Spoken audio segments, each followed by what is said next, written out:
Hey,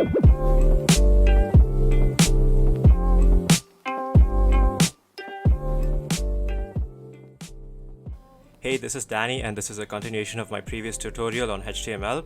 We're going to be looking at cascading style sheets today, and I'm going to show you how you can create your own cascading style sheets and have your HTML elements reference these CSS classes and style multiple elements on your web page at once. CSS is of three different types. There's inline, internal, and external CSS. The syntax across all three of them are the same, but for this tutorial I'm going to use internal CSS, but once you learn the basic syntax, you can apply the same thing in an external style sheet of your own and see how they work. I've also included a link in the description to a website that will provide you with a list of CSS rules. You can apply these rules to pretty much any HTML element you want and see how they work. I have created a web page and I've named it csstutorial.html. The code for that web page is on the left side. We're going to use internal CSS, and I'm going to show you how you can create an element and reference that element using CSS and style it. So I'm going to go into my code here. Let's just create a division.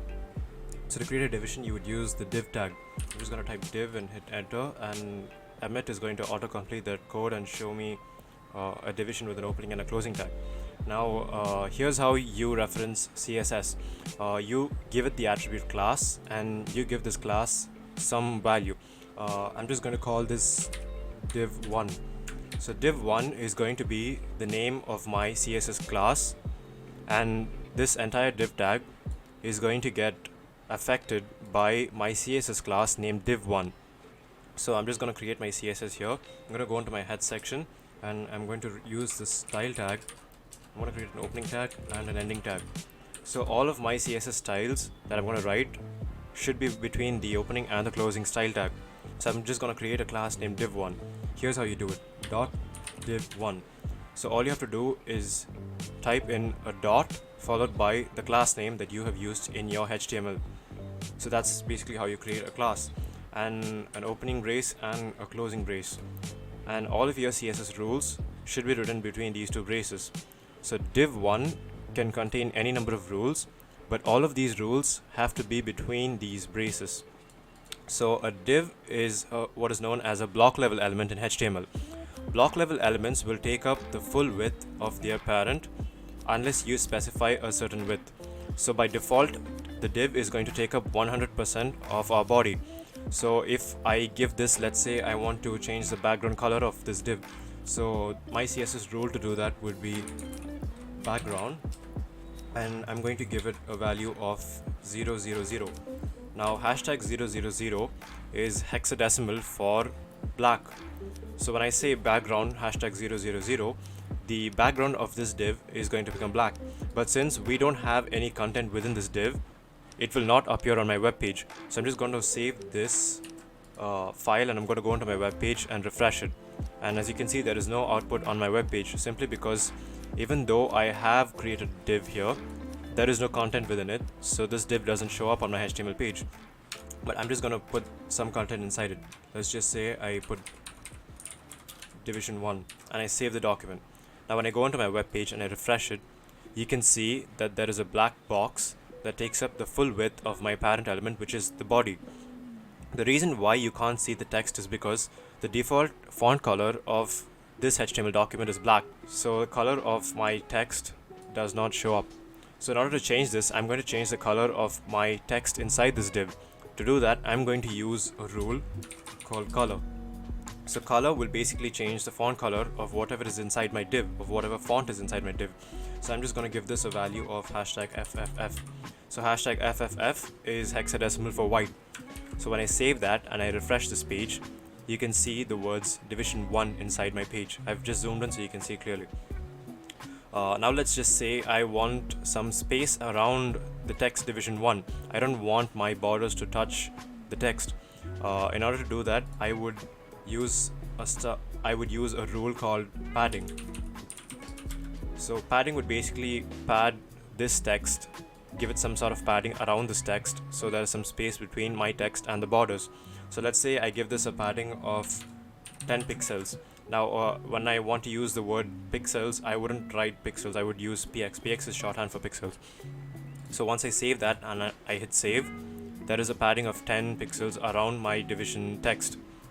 So that's basically how you reference an entire division or any other HTML element and style them using CSS. Now the good thing about using a class is that you can use one class to style multiple elements at once. So let's say I want to create another division. I'm just going to create another division and I'm going to give it a class and I'm going to call it div1 again. But this time the content inside this division is going to be, this is a div. I'm just going to save that. Now since I have given this the same class name, whatever content is inside this div will take up the same style as the div on top of it. So when I hit refresh, you can see there's another div that gets created right below our first one with different content but the same style. This is because the class that we have used to style both these divs is the same. Now let's go ahead and create what's known as an inline element. Now, as I said before, a block level element will take up the full width of its parent unless you specify a certain width. Now let's go ahead and create what's known as an inline element. Now an inline element will not take up the full width of its parent. Instead, it will only take up the amount of space required by its contents. An example of an inline element would be the span element. Now here's how you create a span element. I'm just going to go in and insert a span element after my division. So here's the syntax for a span element. I'm just going to type in some text. Let's just say CSS tutorial. This is going to be the content of my span. Now in order to show you what the span looks like on the page, I'm just going to save this and I'm going to hit refresh. You can see the text has appeared on the page, but in order to show you how much of width this span element takes up, I'm going to give this a class. I'm going to call this span1. Now I'm going to go into my head section inside my style tag and I'm going to create a class and I'm going to call it span1. And we're going to define a rule here. It's going to be the background color rule again. So I'm just going to do background and I'm going to put this time let's just say red. So my background, the background of this span is going to be red in color. So I'm just going to refresh that page, and as you can see, the background is red, but it doesn't take up the full width of its parent element. This is because a span is an inline element. Now let's say I want to change the font style of whatever is inside my span. I'm going to change the color first. So I'm just going to do color and I'm going to do let's say green. So that's going to change my font color to green. Now I'm going to go ahead and define a font family and let's say Calibri. So this is going to change my font color to Calibri. So this should be outside. So when I go into my web page and refresh it, you can see my font family has changed to Calibri and my font color has also changed to green. Now we can take this a step further and take this entire piece of code. I'm just going to take both my divs and my span. I'm going to select it and I'm going to cut it, and I'm going to create another div and I'm going to give this a class of wrapper. So I'm going to take all of that content that I got and I'm going to paste it inside my wrapper div. Now I'm going to go ahead and I'm going to create a custom style and I'm going to call this class wrapper, and I'm going to give my wrapper a background of let's say lavender. And when I go into my web page and I hit refresh, you can see how there's a small box that's lavender here. Now in order to show you that my entire wrapper div has a background color of lavender, I'm just going to go into my style again, into my custom style, and I'm going to give this a padding. I'm going to give this a padding of say 20 pixels, and when I come back to my page and hit refresh, you can see how there is a lavender background inside my wrapper div, and all of the other content that I have embedded inside my wrapper has a small padding of 20 pixels around it. So that's basically how you can affect the style of a parent class, and you can define individual custom styles for all of their children. So all of my divs have individual styles of their own, and my parent has a style of its own. Now here's another thing about CSS classes. An element can have more than one class, meaning you can specify more than one class per element, but these classes have to be specified within the same class attribute. You can't have multiple class attributes inside a tag. Instead, what you would do is you would go into the value of your class. Let's say I want to give this wrapper division another custom class. I'm just going to go in there and I'm going to give it a space. And let's say I want to create another class and call it text. So I'm just going to type in text. So now this division is going to be referenced by two different classes. One is going to be wrapper and the other one is going to be text. So I can go back into my style and I can create a class named text. And let's just say I want to create a rule. Let's say text align. So I'm going to do text align and I'm going to give it a value of right. So what this is going to do is it's going to take all of the contents within this div and it's going to right align them. So when I go back into my web page and hit refresh, you can see how all of my text is now right aligned. So that's how you can have multiple different classes inside a same tag. Now, apart from using class names, you can use the tag name itself in order to affect the way that tag appears on the web page. For example, let's take the body tag. As you can see on the web page, there is a small padding around my wrapper div. Now, even though I told you that a div is a block level element and will take up 100% of its parent element, the problem with a HTML document is that the body has a small amount of padding by default. Now you can remove this padding, and I'm just going to demonstrate how you can remove it by going into my style. I'm just going to type in body, and I'm going to create a custom style for my body tag, and I'm going to say margin 0 pixels. What this does is it takes the margin around my body and it sets it to 0 pixels. So when I go into my web page and I hit refresh, it removes that padding around my body. So my block level elements will now take up 100% of my body.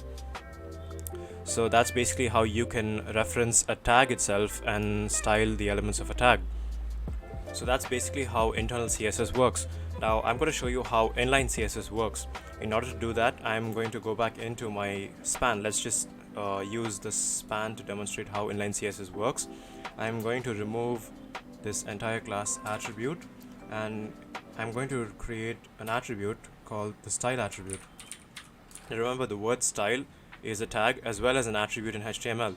Now when you're using this as an attribute, what you can do is inside the value of that style attribute, you can specify CSS rules.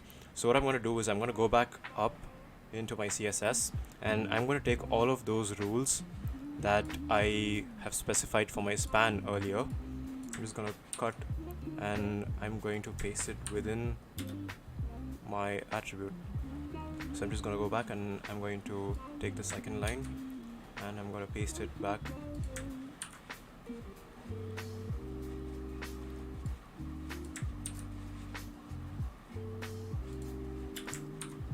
And when I hit save,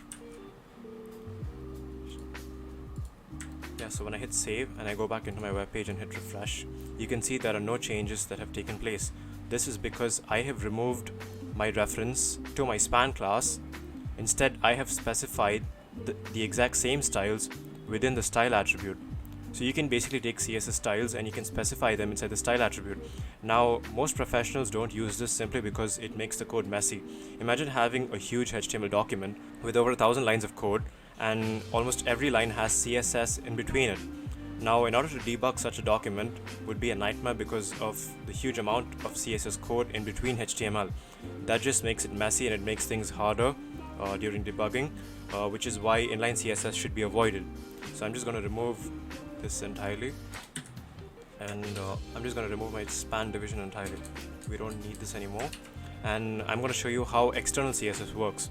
Now, in order to show you how external CSS works, we would need a separate document. So I'm just going to go on and create a new file, and I'm going to save this in my desktop again, and I'm just going to call it styles.css. Now every CSS document has to have the .css extension attached to it. So I'm just going to name this styles.css and I'm going to save it. Now what I'm going to do is I'm going to go back into my HTML document, and we're not going to touch any of the HTML code. All of this HTML code will work exactly the same way even in the case of an external style sheet.